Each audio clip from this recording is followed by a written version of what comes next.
What's going on, everyone? Welcome back to the channel. My name is Brent, and today I'm going to be taking you all step by step through the lighting setup that I used for this shoot here that I posted on my Instagram a few weeks ago.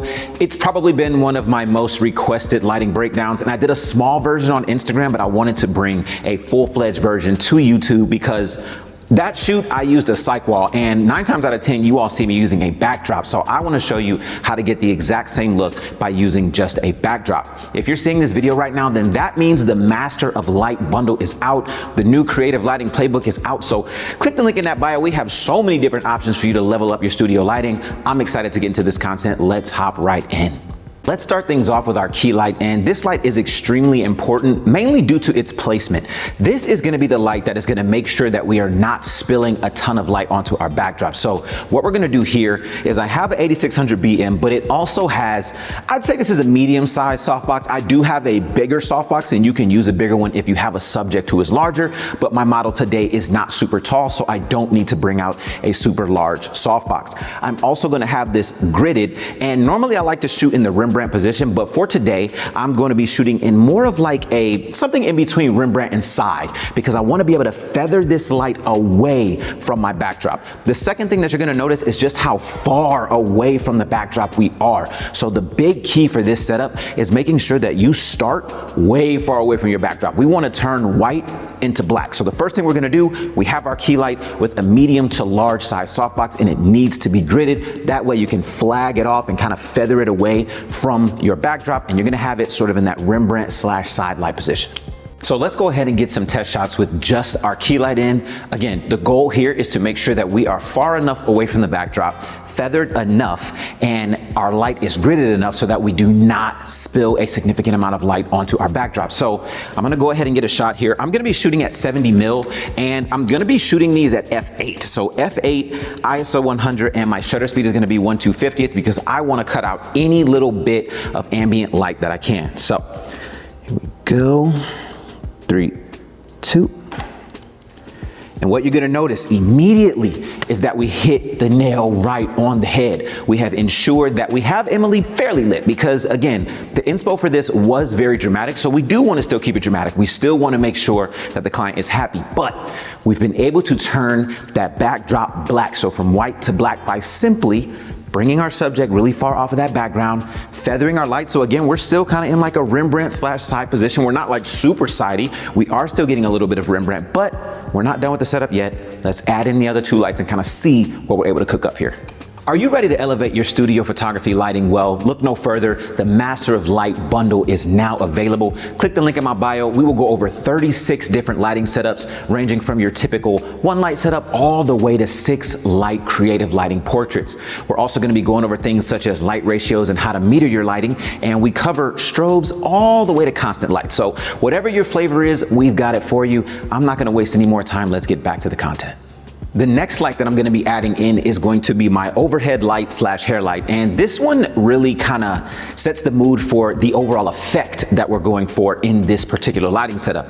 It is not only going to bring light all the way down my subject's body, but it's also gonna help to illuminate the floor to further exaggerate that light to dark gradient that we are trying to create on our backdrop. The goal here, I like to have my subject stand either right in the center, so make sure he or she is lined up right in the center, or push them a little bit toward that back edge if I feel like I need to get a little bit more fall off down the face. In today's examples, I'm going to be having my model stand right in the middle, but this one, I like to have it metered either equal to my key light, so 1:1, or I have it a stop under. So usually it's like a 2:1 or a 1:1, just because it depends on what my subject is wearing. If it's all black, they have black hair and then they have dark skin, then yeah, we're gonna pump a little bit more light. But if it's a lighter color garment that they're wearing and maybe they have lighter skin, I'm not gonna pump quite as much light. So this one is very important. Again, it's a small softbox and it is gridded. I even use the small softbox when I have a bigger subject as well, because I find that it still works just fine. So this is light number 2, overhead, and it's gonna really help to bring out that dramatics that we want from that light to dark gradient. All right, so we are now going to add in our hair light. In the first shot that I take, I just wanna show you what it is that our overhead light is doing before I add the key light back in. So the first shot, again, we're still same settings. We're gonna be shooting at f8. Our ISO is gonna be at 100 and our shutter speed is 1/250th. I'm going to go ahead and turn off my key light. I just wanna show you what the hair light is doing. So she is currently standing right under it. 3, 2. And as you can see, all that hair light is doing is applying a little bit of light coming down the body. I just want to make sure that I'm illuminating that skin and that clothing just enough. But I'm gonna take it up one more stop because I did tell you all that you could play around with how you do it. So I'm gonna take this bad boy up another stop. Let's go here. We are now at 1/8. So we started out at 1/16. We are now at 1/8. 3, 2. Nice. And again, as you can see, this is not bringing really any light onto our backdrop. Of course, because we have the white on the bottom, it's gonna bring a little bit, but it's not bringing so much that it's even, doing anything to our overall set. So I'm gonna leave it here at 1/8. Let me turn the key light back on. Turn our key light back on. Boom. And now let's see what these lights do together, because the whole point is that these lights work together. 3, 2. And again, we are still able to keep that super dope effect where we are illuminating the ground, but we're not really illuminating that backdrop. And always understand, things like this can be further exaggerated in post. If you pump that contrast a little bit, you bring down those blacks, you are really going to see this look shine through. But remember, like I said before, this was for clothing. And we don't want to just completely lose our subject in the blackness. Now look, she has on a black garment. The background we've now turned to black. So we want to make sure that we're separating her. So let's go ahead and add in our third light and see what that light's going to do for us. And last but certainly not least, I am bringing in my edge light. This is going to be in the cross lighting position. You don't have to have it in cross lighting. You could use it on the same side if you're worried about double shadows.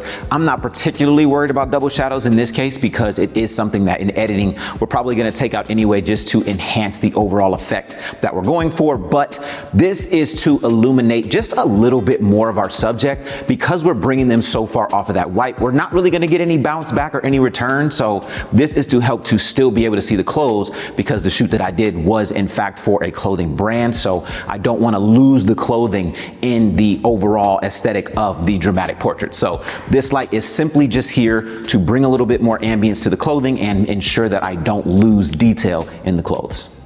So now I've turned on our edge light, and all this light is really gonna do is bring a little bit more separation from the background, and it's also gonna wrap around the shoulder a little bit. When I did this shoot initially, the male model had on long sleeve hoodie.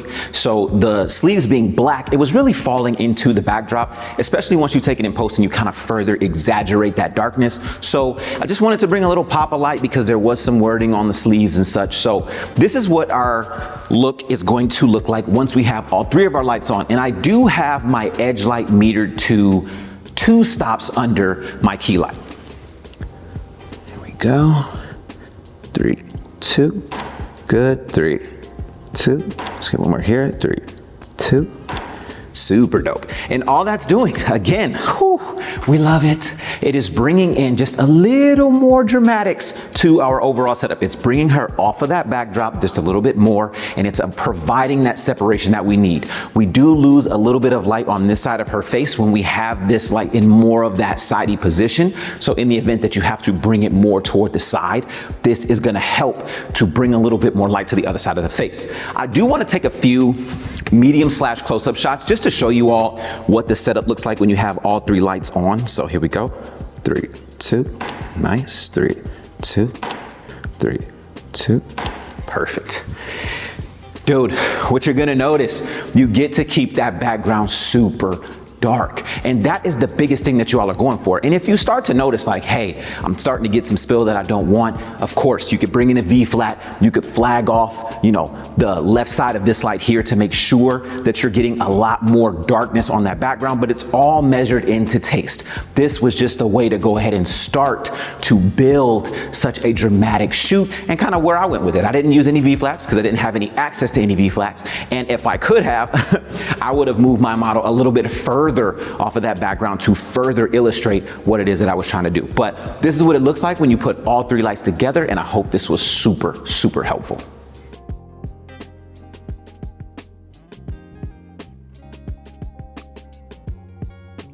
All right, everyone, that's gonna do it for another video. I hope this was super helpful, and it's a very simple way to utilize the tools that you already have around you. So we've already done multiple 3-light setups, 2-light setups. You could do this with 2 lights, but it's multiple different ways that you can just take the tools that we already have and apply them and make it look a little bit different.